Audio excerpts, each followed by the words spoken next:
कैसे हैं प्यारे विद्यार्थियों। स्वागत है आपका आपके YouTube चैनल विकास सिविल एकेडमी में। दोस्तों, अपने YouTube चैनल के माध्यम से हम लोग CDP पढ़ रहे थे और CDP में हम लोगों ने शैशवावस्था पढ़ा था। शैशवावस्था के बाद जो बालक के विकास का एक महत्वपूर्ण जो चरण होता है उसे बाल्यावस्था कहते हैं। आज हम लोग बाल्यावस्था तथा उसकी विशेषताएं के विषय में चर्चा करेंगे। बाल्यावस्था शिशु के विकास में एक महत्वपूर्ण अवस्था मानी जाती है। शैशव काल के बाद, शैशवावस्था के बाद जैसे ही बालक 5 वर्ष का पूर्ण हो जाता है, शैशव काल के बाद जब बाल्यावस्था आती है, जो बाल्यावस्था की जो आयु होती है वह 6 से 12 वर्ष मानी जाती है। मनोवैज्ञानिकों ने बाल्यावस्था की जो आयु है वो 6 से 12 वर्ष मानी है। तो जैसा कि ये हमारे टेट और सुपर टेट दोनों में ही महत्वपूर्ण सिलेबस का हिस्सा है और यहाँ से बराबर प्रश्न पूछे जाते हैं, इसलिए यहाँ हम लोग विशेष ध्यान देने का काम करते हैं। प्यारे दोस्तों, आपको बता देना चाहता हूँ कि हमारे चैनल विकास सिविल एकेडमी के माध्यम से कल से हम लोग CDP पर लाइव क्लास करेंगे और प्रयास करेंगे कि CDP को 3 से 4 घंटे के माध्यम से लगातार 4 घंटे 3 घंटे क्लास लेकर के हम निपटाने का इसको काम करेंगे। जैसे कि परीक्षा की तिथि तो घोषित थी ही, विद्यार्थियों के सेंटर भी अलॉट हो गए हैं। विद्यार्थियों ने अपने अपने सेंटर देख लिए हैं। उत्तर प्रदेश शिक्षा सेवा चयन आयोग ने बहुत दूर दूर विद्यार्थियों के सेंटर भेजने का काम किया है। पहले 75 जनपदों में व्यवस्था की गई थी कि परीक्षा करवाई जाएगी, लेकिन बाद में उसको कम कर दिया गया और हमारे सेंटरों को एक स्थान से दूसरे स्थान यहाँ वहाँ दौड़ाने का काम अत्यधिक किया गया है, जिससे किसी भी विद्यार्थी को बहुत ही परेशानी का सामना करना पड़ेगा।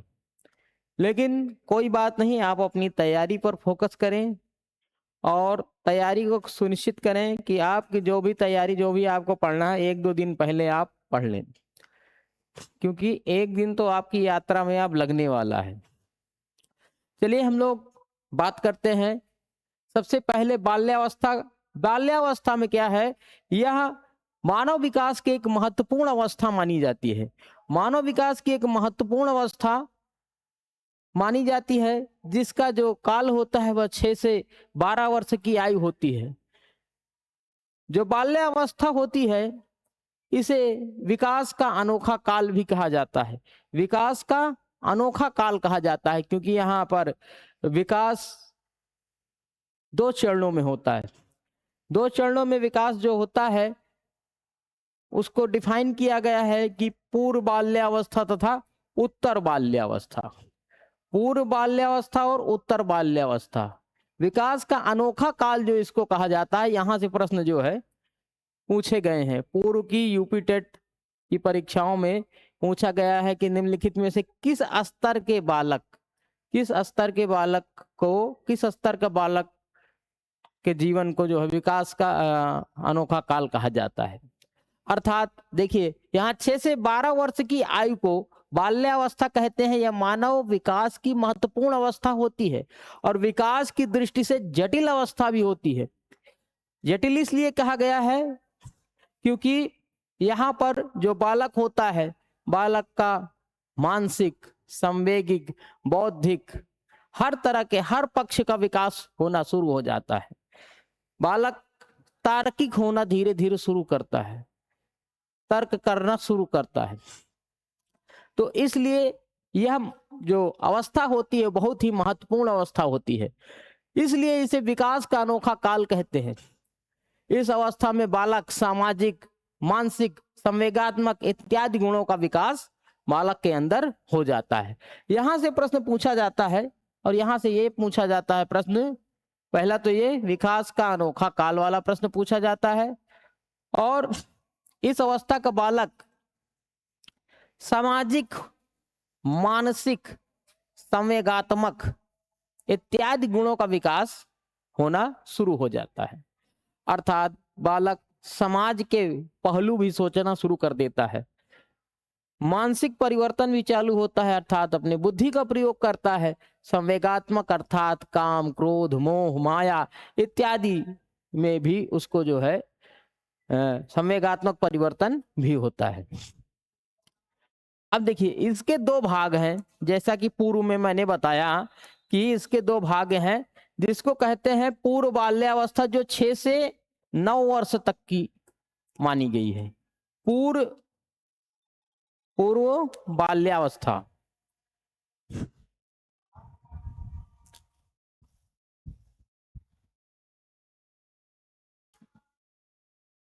बिजली को भी अभी जाना था, लाइट ब्लिंक।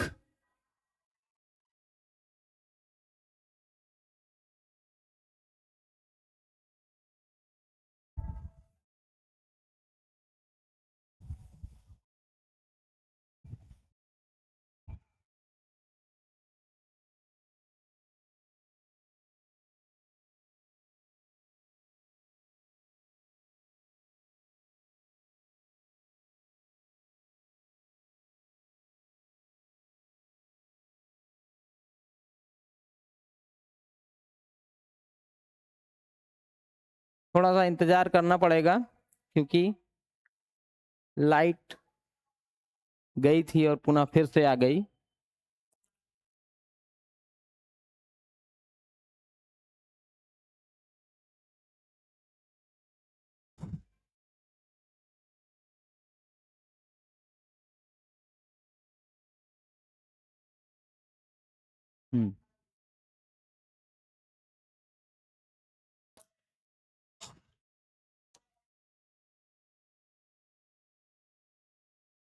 तो कई पालियों में और कई चरणों में यूपी टेट की परीक्षा का आयोजन किया गया है।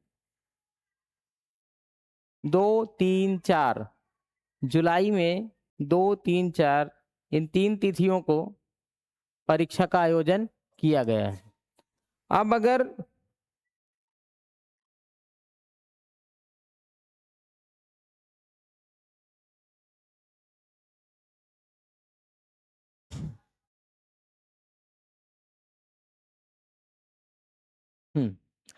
अब इसके दो भाग हैं, हम लोग इस पर बात कर रहे थे कि इसके दो भाग हैं।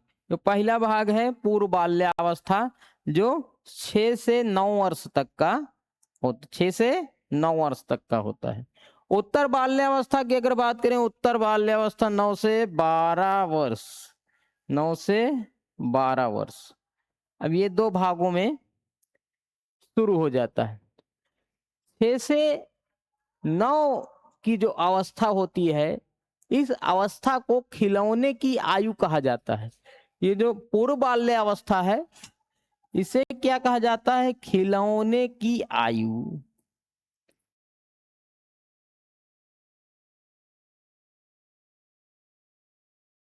तो इसमें ज्यादातर बालक जो है खेलता रहता है।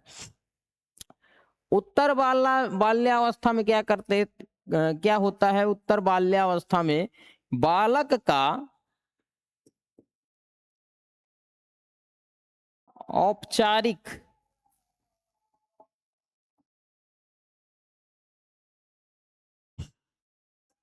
शिक्षण चालू हो जाता है।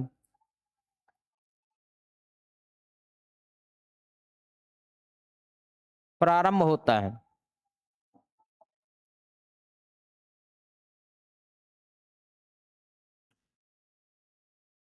ठीक है। अब देखिए पूरे बाल्यावस्था को खिलौने की आयु कहा जाता है। इस अवस्था में क्या होता है कि जो शारीरिक, बौद्धिक, संवेगात्मक विकास बहुत ही तेजी से होता है। बालक का शारीरिक, बौद्धिक, संवेगात्मक विकास बहुत तेजी से होता रहता है। उत्तर बाल्यावस्था में क्या होता है? इस अवस्था का बालक का जो विकास होता है वो मंद पड़ जाता है। विकास मंद पड़ जाता है। विकास मंद पड़ जाता है। इस अवस्था को औपचारिक शिक्षा का आरंभ माना जाता है। औपचारिक शिक्षा का आरंभ माना। औपचारिक शिक्षा का मतलब जब किसी बालक कि शिक्षा, बालक की जो शिक्षा है वो विद्यालय में हो,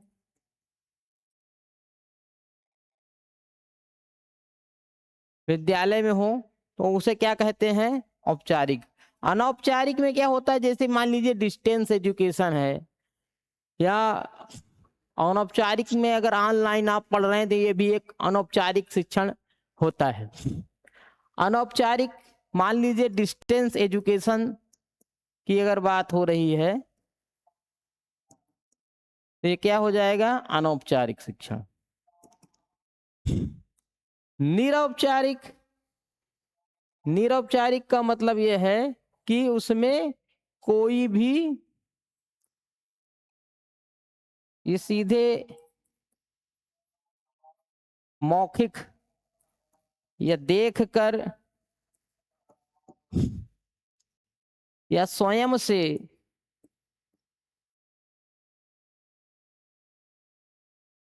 अर्जित हो जाता है, अर्जित होता है। इसमें क्या होता है कि बालक अनुकरण करके भी सीखता है,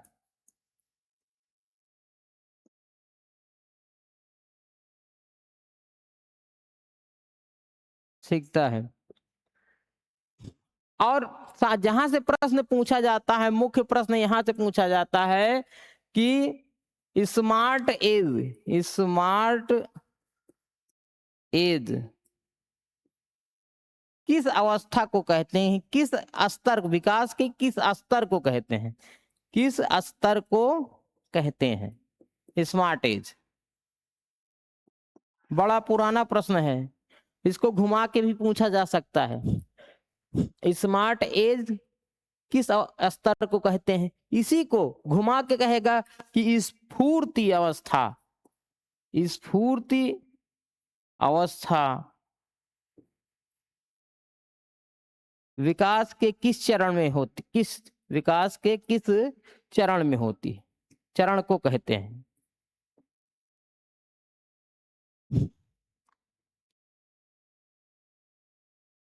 यूपी टेट का पेपर बने और यहां से प्रश्न ना आया, ऐसा हो ही नहीं सकता। यहां से प्रश्न जरूर पूछा जाएगा, चाहे कथन ही क्यों ना पूछा जाए, लेकिन प्रश्न यहां से अवश्य पूछा जाएगा। लोगों को मैंने ये देखा बड़ी गहराई में जाके पढ़ रहे हैं, खूब गहराई में अंदर अंदर, मगर यूपी टेट में ऐसा पेपर नहीं होता है कि बहुत ज्यादा गहराई में जाके पूछा जाए। वर्तमान में अगर देखा जाए तो जो पेपर का विश्लेषण है, पेपर हार्ड भी पूछे जाते हैं और बहुत ही ज्यादा सिंपल पूछ लिया जाता है। दो प्रकार के पेपर बनते हैं, ये तो बहुत ही ज्यादा हार्ड होगा, ये तो बहुत ही ज्यादा सिंपल होगा। तो अब जब बहुत ही ज्यादा हार्ड होता है तो चाहे जितना पढ़ा लिखा हो तो वो भी उसमें जो है अपने आप को मायूस, क्योंकि चाहे जितना भी पढ़ लेगा, जब बहुत ही ज्यादा कठिन स्तर का हो जाता है तो फिर सारा पढ़ा लिखा हुआ धारा का धारा रह जाता है।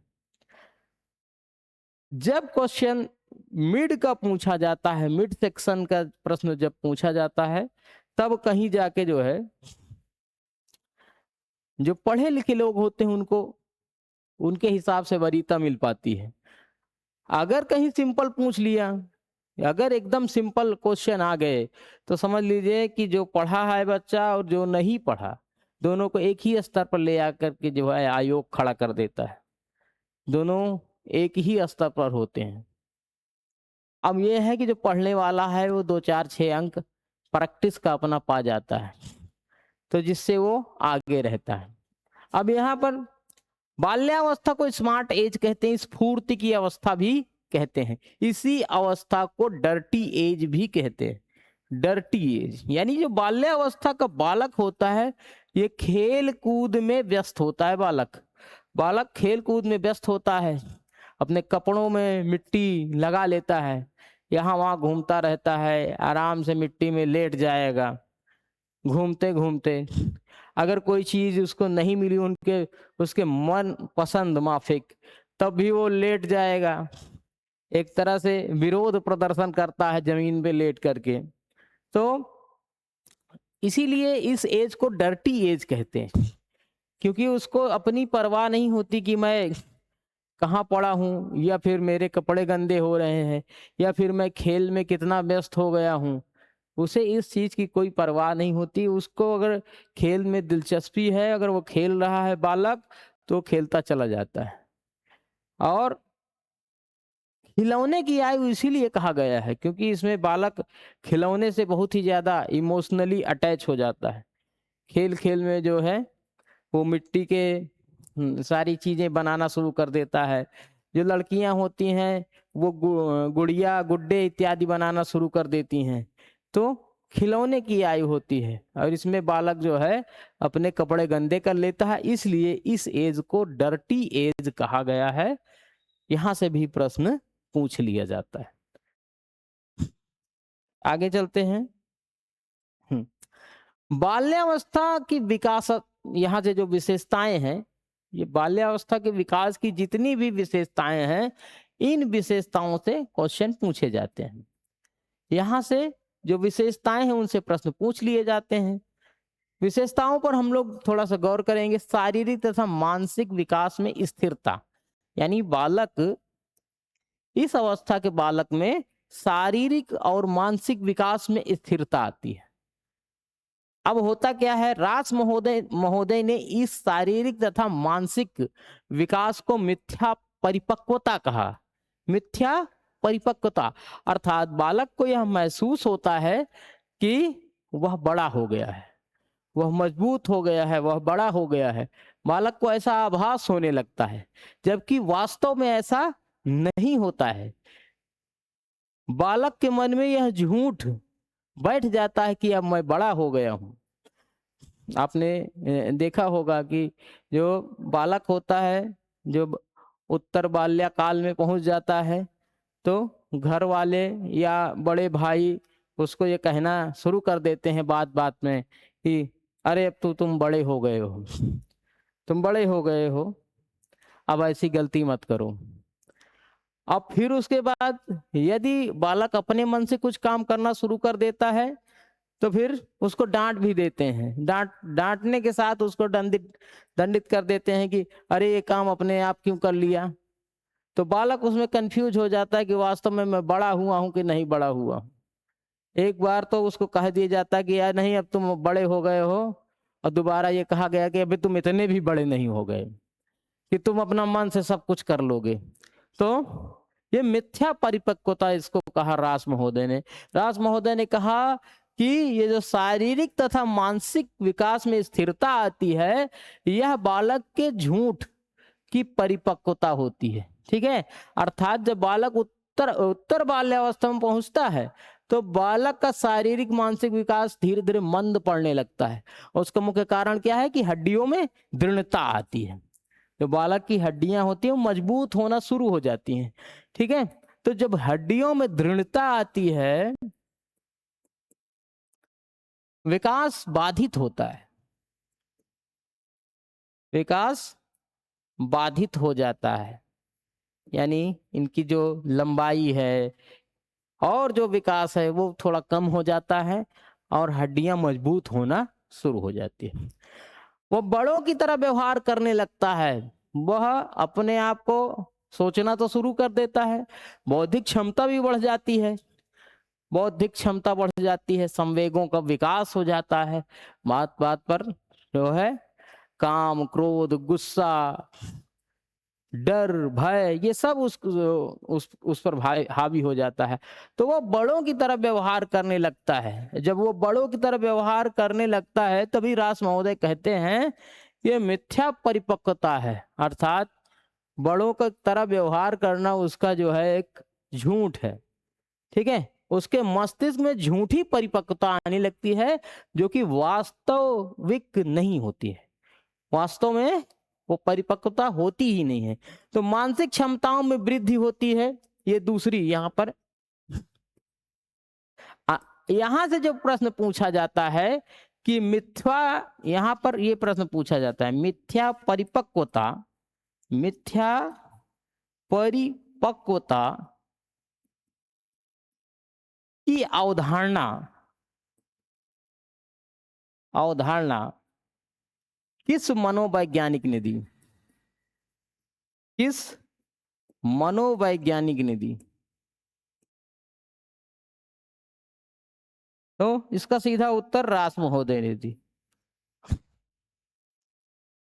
रास महोदय ने मिथ्या परिपक्वता को परिभाषित किया, या मिथ्या परिपक्वता की अवधारणा रास महोदय ने दी है।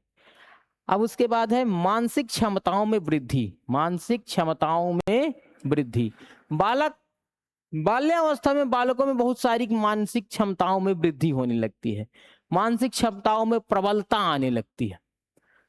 बालक सूझबूझ का काम करना शुरू कर देता है, किसी भी काम करने के लिए विचार करता है।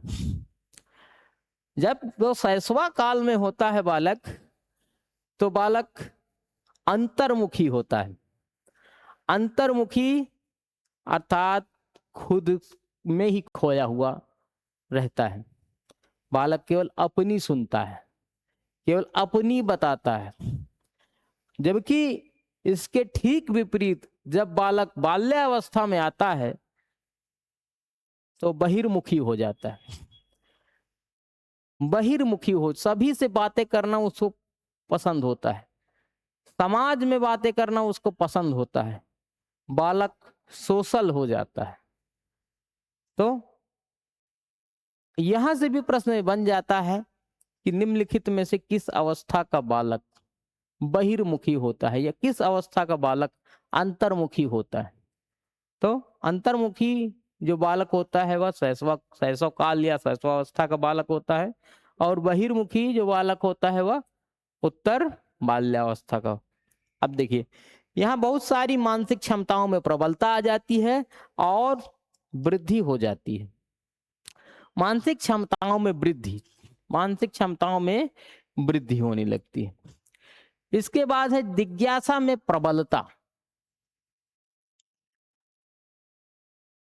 बाल्यावस्था का जो बालक होता है उसकी जिज्ञासा बढ़ती जाती है। जिज्ञासा में क्या होती है? प्रबलता आ जाती है, प्रबलता। शैशव काल का जो बालक होता है वो पहले क्या शब्द का प्रयोग करता है कि ये क्या है, ये क्या है। शैशव काल में जब हनुमान जी थे तो उन्होंने अपनी जिज्ञासा शांत करने के लिए सूर्य तक पहुंच गए थे और सूर्य को अपने मुंह में रख लिया था, ऐसा कथाओं में सुना गया है। और फिर उनकी जिज्ञासा को शांत सूर्यदेव ने किया, लेकिन वो जिज्ञासा और बढ़ जाती है, अर्थात जिज्ञासा की प्रबलता शुरू हो जाती है उत्तर बाल्यावस्था में। बाल्यावस्था में प्रबलता बढ़ जाती है। अब बालक को केवल क्या नहीं, वो बालक क्या के साथ, क्या का तो जो प्रश्न मार्क करता ही करता है, क्यों भी करता है कि ऐसा क्यों है, क्यों और कैसे भी पूछा जाता, पूछना शुरू कर देता है। ठीक है, तो यहां पर उसकी जो जिज्ञासा है वो बढ़ जाती है, अर्थात जो बालक होता है बाल्यावस्था का बालक, उसकी जिज्ञासा में वृद्धि हो जाती है, बढ़ जाती है, और जिज्ञासा में प्रबलता आ जाती है। वो क्या तो पूछता है, क्यों हुआ ऐसा और कैसे हुआ ऐसा, ये भी पूछना शुरू कर देता है। आत्मनिर्भरता की भावना, आत्मनिर्भरता की भावना। शैशव काल का जो बालक होता था वो पर निर्भर होता था, वो दूसरों के ऊपर निर्भर रहता था। रोजमर्रा के कार्यों के लिए बालक, शैशव काल का बालक दूसरों के ऊपर निर्भर रहता था, अर्थात उसका नहाना धोना, कपड़े पहनना इत्यादि सभी कार्य जो है घर के लोग किया करते हैं। शैशव काल के बालक का उसको ये नहीं पता होता है कि अब हाँ सुबह हो गई, अब नित्य क्रिया करना है, मंजन करना है, उसको कोई ना कोई बताता है, उसको करवाता है। लेकिन उत्तर बाल्यकाल में क्या होता है, आत्मनिर्भर हो जाता है बालक, यानी अपने काम स्वयं करना शुरू कर देता है। सुबह उठ के आराम से गया, मुंह धो लिया, ब्रश कर लिया, सभी काम अपना करके आ गया, आराम से जो है बैठ के चाय का इंतजार करने लगा। तो अब वो केवल इंतजार नहीं करता है, बल्कि वो कहता भी है कि सुबह हो गई है। कोई मान लीजिए कोई बड़ा मेंबर अगर घर का सो रहा है तो वो खुद जाके उसको जगाने का प्रयास करता है और कहता है कि इस समय पर हमको ये चीज खाने के लिए मिलना चाहिए, नाश्ते में ये मिलना चाहिए, अपनी डिमांड भी करना शुरू कर देता है। बालक आत्मनिर्भर हो जाता है, बालक अपने कपड़े रखना शुरू कर देता है, अपने कपड़े पहनना शुरू कर देता है। तो ये शुरुआत उसकी हो जाती है इस अवस्था में। तो इसलिए इस अवस्था का जो बालक होता है, बाल्यावस्था का बालक आत्मनिर्भर होता है। आत्मनिर्भर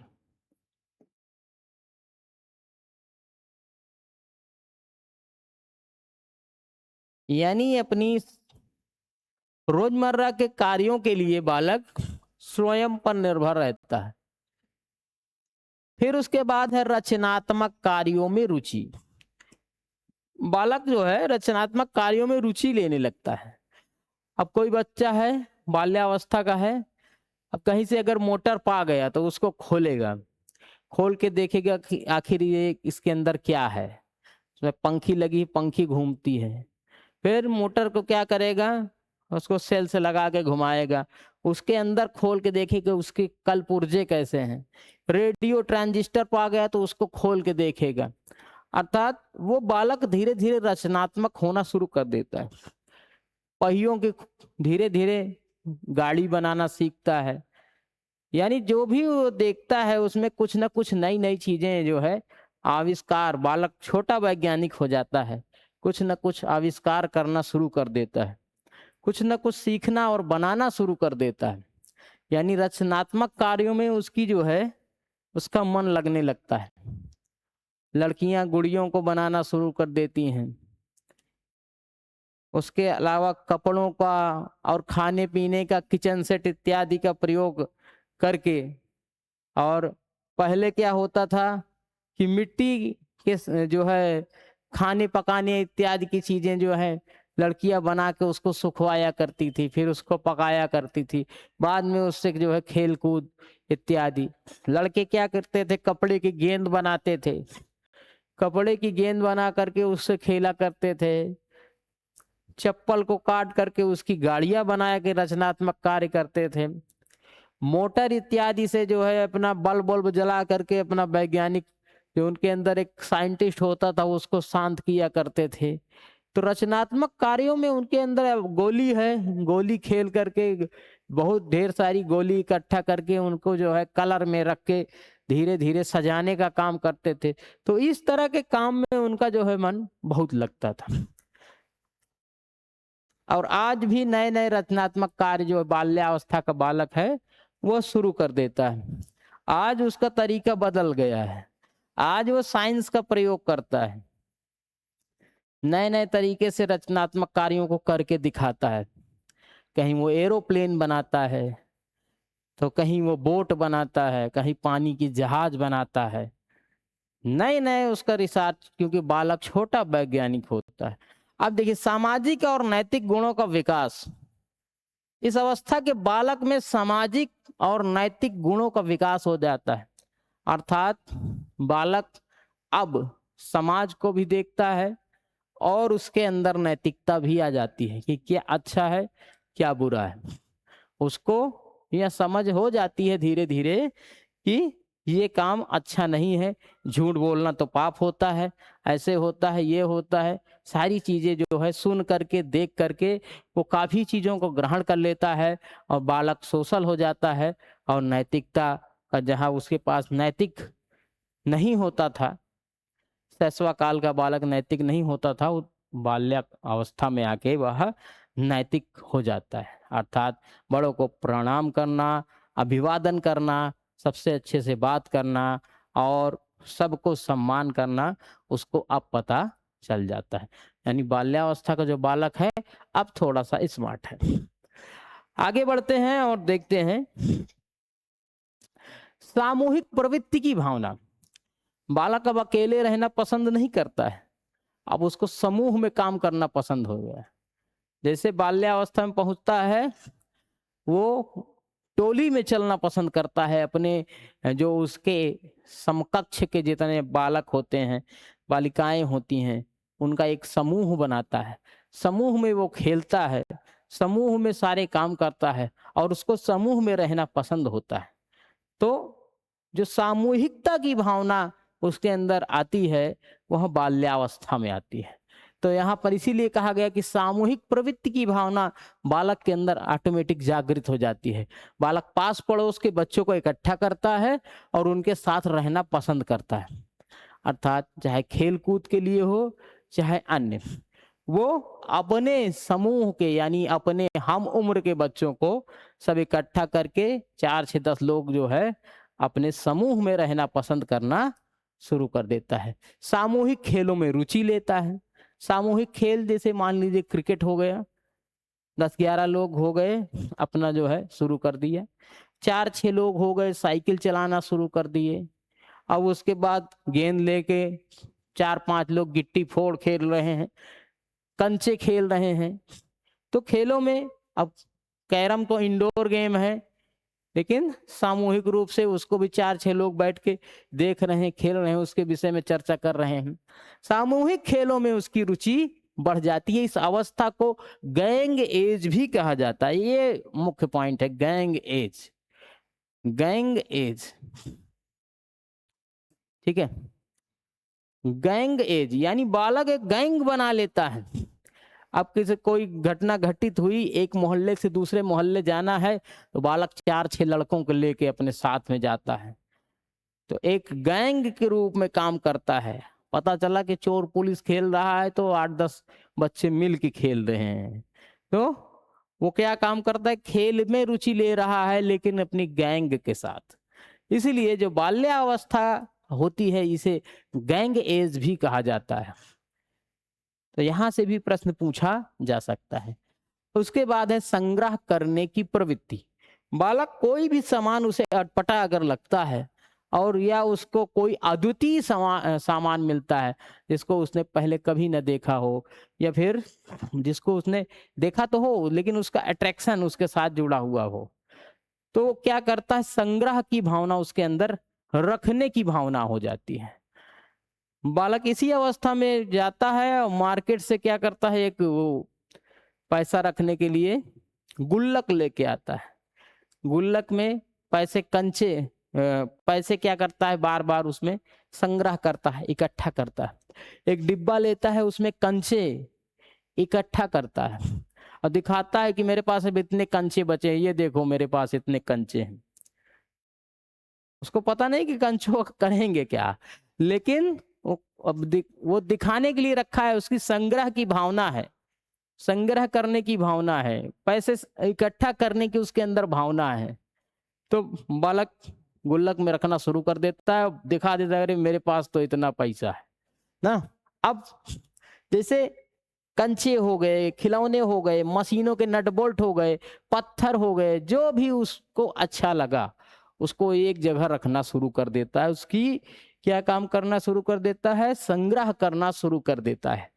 पत्थर के टुकड़े, टिकट इत्यादि, माचिस, जैसे माचिस है, पहले हम लोगों के टाइम में टिक्का छाप आती थी, तो टिक्का छाप माचिस को क्या काम करते थे, उसको जो है इधर उधर के जो जलाने वाला होता है जिसमें फास्फोरस जलता है, जिससे उसको निकाल करके उसमें चित्र उत्र बना होता था, उसको बच्चे जो है रख लेते थे और उसको इतना इतना करके रखते थे और फिर उसके बाद क्या है, उससे खेला करते थे। तो उसका संग्रह भी बच्चे करते हैं, ठीक है। तो जो उन्हें अच्छा लगेगा उसका संग्रह कर लेंगे, टिकट इकट्ठा कर लेंगे, माचिस के डिब्बे इकट्ठा कर लेंगे। बालिकाएं क्या काम करती हैं, गुड़ियों के कपड़े बनाएंगे, उसको इकट्ठा कर लेंगे, छोटे छोटे टुकड़े इकट्ठा कर लेंगे, कोई पत्थर पा गए उस पत्थर को इकट्ठा कर लेंगे। तो उसके अंदर ऐसे नहीं कि उनको एकदम से इकट्ठा कर लिए, तो उसके पास प्रवृत्ति होती है, वो उम्र ऐसी होती है कि उनको इकट्ठा करना अच्छा लगता है, एक प्रवृत्ति होती है। तो अब जब प्रवृत्ति होती है तो सभी बालकों में होती है, सभी बालक ऐसा करते हैं, संग्रह करना उनको अच्छा लगता है। आगे बढ़ते हैं, थोड़ा सा और विशेषताओं को देखते हैं हम लोग, क्या विशेषताएं होती है। अब काम प्रवृत्ति की न्यूनता, यानी जो बाल्यावस्था का बालक होता है इसमें काम प्रवृत्ति की न्यूनता होती है, काम प्रवृत्ति बहुत न्यून होती है। अगला जो है बहुर्मुखी व्यक्तित्व का विकास, इस अवस्था का बालक बहुर्मुखी व्यक्तित्व का विकास उसके अंदर हो जाता है। यानी बहुर्मुखी व्यक्तित्व का विकास यानी वो क्या काम करता है, उसको सभी काम करना पसंद होता है। अगर गाना चला लिया तो डांस करना भी, डांस डांस करना पसंद होगा। और फिर उसके बाद अगले टाइम पर अगर माइक दे दो तो वो गाना भी गाना शुरू कर देगा, किताब दे दो तो पढ़ना शुरू कर देगा। यानी बहुर्मुखी प्रतिभा का धनी होना चाहता है बालक, अच्छी स्पीच देना चाहता है, अच्छा बोलना चाहता है, उसको जो चीज दिया जाता है उसको सीखना चाहता है, जो उसको अच्छा लगता है उसको सीखना और करना चाहता है। तो जब वह सारे काम करना शुरू कर देता है तो बालक क्या होता है, उसकी बहुर्मुखी प्रतिभा का विकास हो जाता है। शैशवावस्था का बालक अंतर्मुखी प्रकृति का नहीं होता है, अंतर्मुखी प्रकृति का होता है शैशवावस्था का बालक। जैसे ही बालक बाल्यावस्था में प्रवेश करता है, पहुंचता है, तो बालक में बहुर्मुखी व्यक्तित्व का विकास हो जाता है। अब देखिए शैशव काल में क्या होता है, शैशव काल में बालक अंतर्मुखी होता है, अंतर्मुखी। हम बाल्यकाल में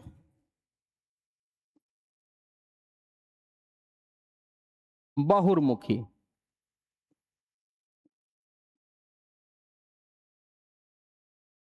यहां से भी प्रश्न पूछा गया है।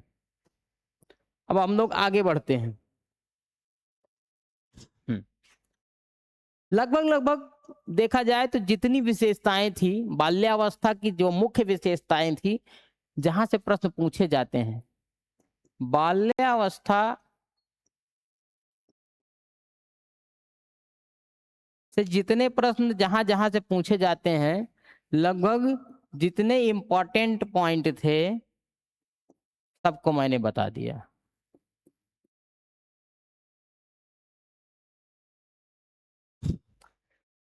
बाल्यावस्था के बाद अगर हम बात करें तो किशोरावस्था। किशोरावस्था,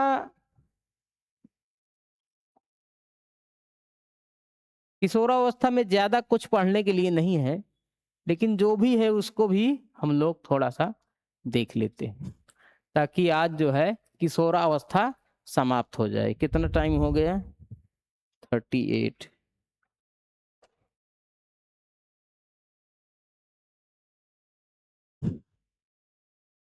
हम्म।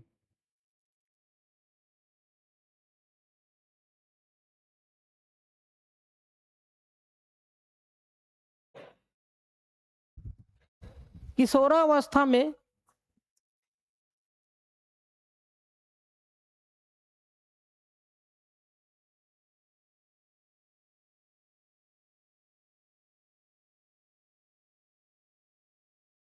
किशोरावस्था का जो बालक होता है इसकी उम्र जो है 12 वर्ष से 18 वर्ष तक की होती है। इस अवस्था को इस अवस्था को संधि काल कहा जाता है। इस अवस्था को संधि काल कहा जाता है। संधि काल कहा जाता है, संधि काल कहते हैं। संधि काल कैसे कहते हैं, देखिए ये क्या हम बाल्यावस्था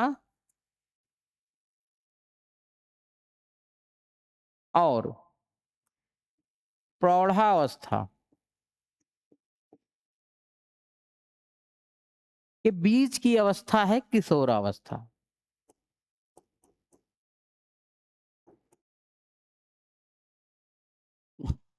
यानी बाल्यावस्था और प्रौढ़ावस्था को दोनों में कनेक्ट करने का काम किशोरावस्था करती है।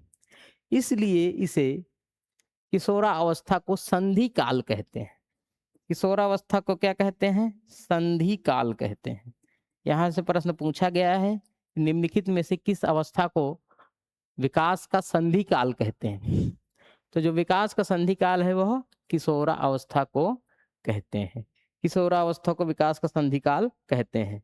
इस अवस्था को अंग्रेजी में एडोलसेंस कहते हैं। अंग्रेजी में क्या कहते हैं इसको?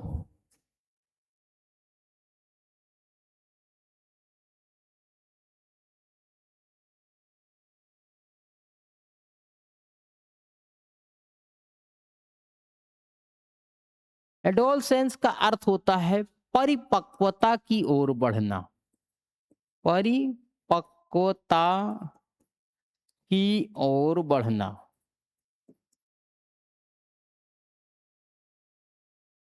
परिपक्वता की ओर बढ़ना।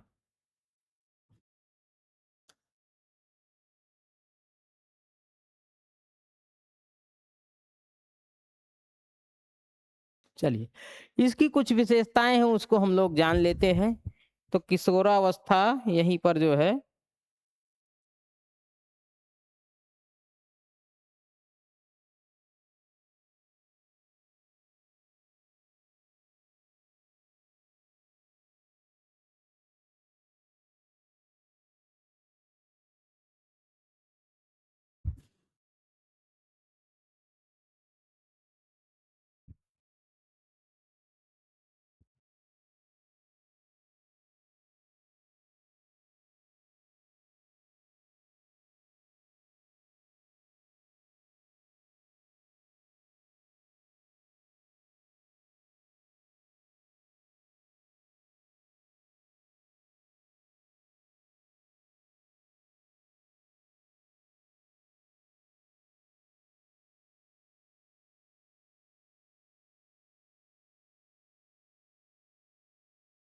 किशोरावस्था के विषय में स्टेनले हाल महोदय ने कहा, स्टेनले हाल महोदय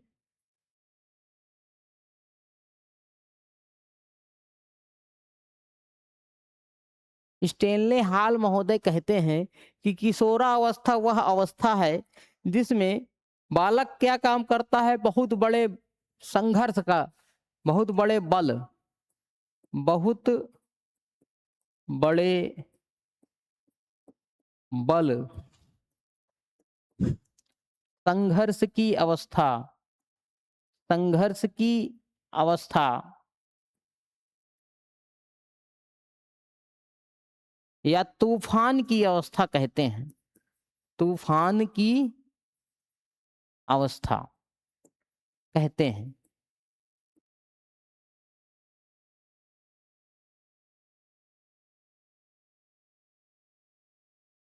इस अवस्था का बालक कभी कभी बहुत बड़े बड़े काम कर डालता है और कभी कभी छोटे से छोटा काम भी नहीं कर पाता है। अर्थात यह जो बालक होता है, इस अवस्था का बालक, इस अवस्था का बालक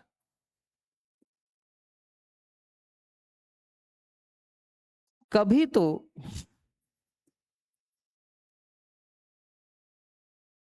बड़े बड़े काम कर देता है, बड़े बड़े काम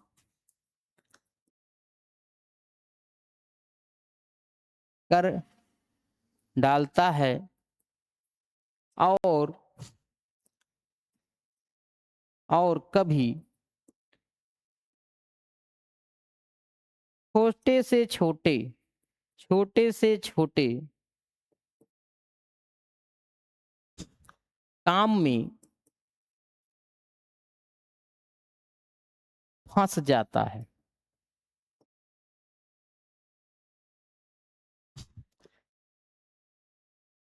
ठीक है, तो यहां से जो प्रश्न पूछा जाता है, ये पूछा जाता है कि निम्नलिखित में से किसे तूफान की अवस्था कहते हैं? तो किशोरावस्था को तूफान की अवस्था कहते हैं, संघर्ष की अवस्था कहते हैं, बहुत बड़े बल की अवस्था कहते हैं, बहुत बड़े बल की अवस्था कहते हैं, इत्यादि जो है अवस्था कहते हैं। बालक के संवेगों में इतनी तीव्रता होती है कि बालक कभी कभी बड़े बड़े से बड़ा काम कर देता है और कभी छोटे से छोटा काम भी नहीं कर पाता है। छोटे से छोटा काम जब बालक नहीं कर पाता है, उसका मुख्य कारण क्या है? संवेगों में तीव्रता। संवेगों में तीव्रता की अगर हम बात करें तो कौन कौन से संवेग होते हैं? काम, क्रोध, भय, पीड़ा इत्यादि संवेग के कारण बालक जो है कभी तो बहुत बड़े बड़े काम कर देता है और कभी छोटे से छोटा काम में फंस जाता है। इसीलिए इनकी जो अवस्था होती है किशोरावस्था, इसे तूफान की अवस्था कहते हैं या संघर्ष की अवस्था कहते हैं या बड़े बल की अवस्था कहते हैं। और अगर एक और नाम है इसका, क्या कहते हैं इसको? उतार चढ़ाव की अवस्था कहते हैं। क्या कहते हैं? उतार चढ़ाव। इसी को उतार चढ़ाव की अवस्था कहते हैं।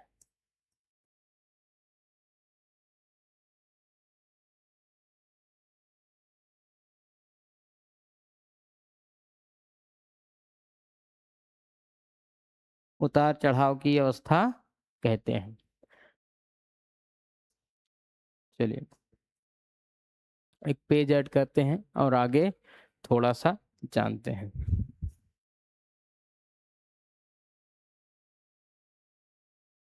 हम्म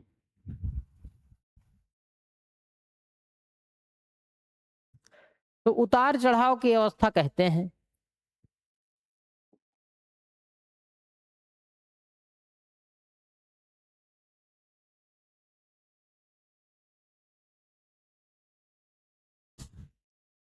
उतार चढ़ाव की अवस्था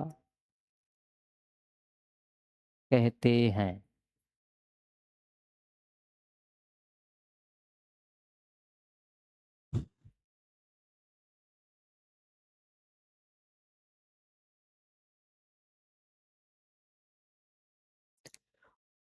इस अवस्था का बालक हमेशा तनाव में रहता है। तनाव में रहता है तो इसलिए इस अवस्था को समस्यात्मक अवस्था भी कहते हैं। समस्यात्मक अवस्था भी कहते हैं।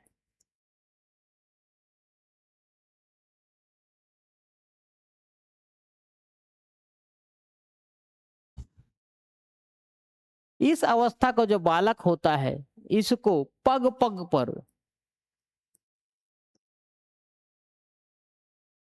गाइडेंस की जरूरत होती है।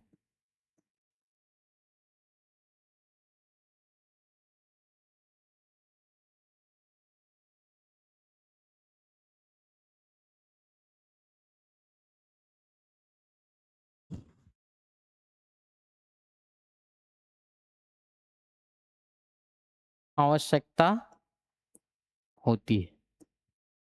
तो यहाँ से भी एक प्रश्न पूछा, ये प्रश्न बनता है कि समस्यात्मक अवस्था निम्नलिखित में से कौन सी है? समस्यात्मक अवस्था किशोरावस्था को ही कहते हैं। समस्यात्मक अवस्था क्या होती है? किशोरावस्था ही होती है। इसलिए किशोरावस्था में गाइडेंस की आवश्यकता होती है और किशोरावस्था के बालकों में गाइडेंस, सही दिशा निर्देश का होना जरूरी होता है। अब इसके बाद हम लोग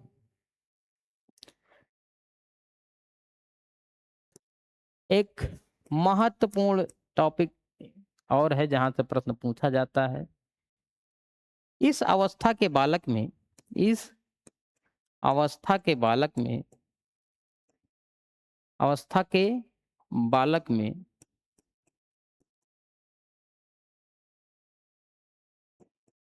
संवेगों के उथल पुथल होने के कारण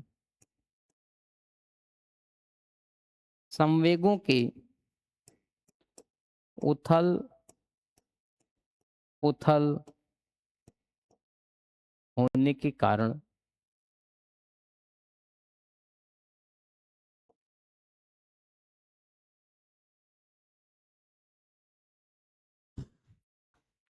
इसे पुनः शैशवा अवस्था भी कहते हैं। पुनः शैशवा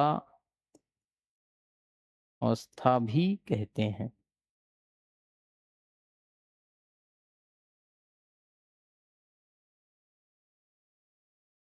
पुनः शैशवा अवस्था भी कहते हैं।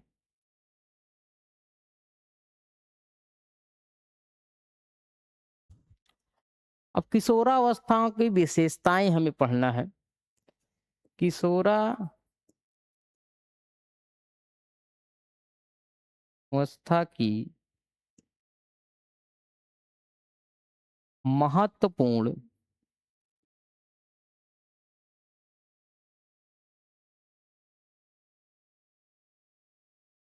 विशेषताएं।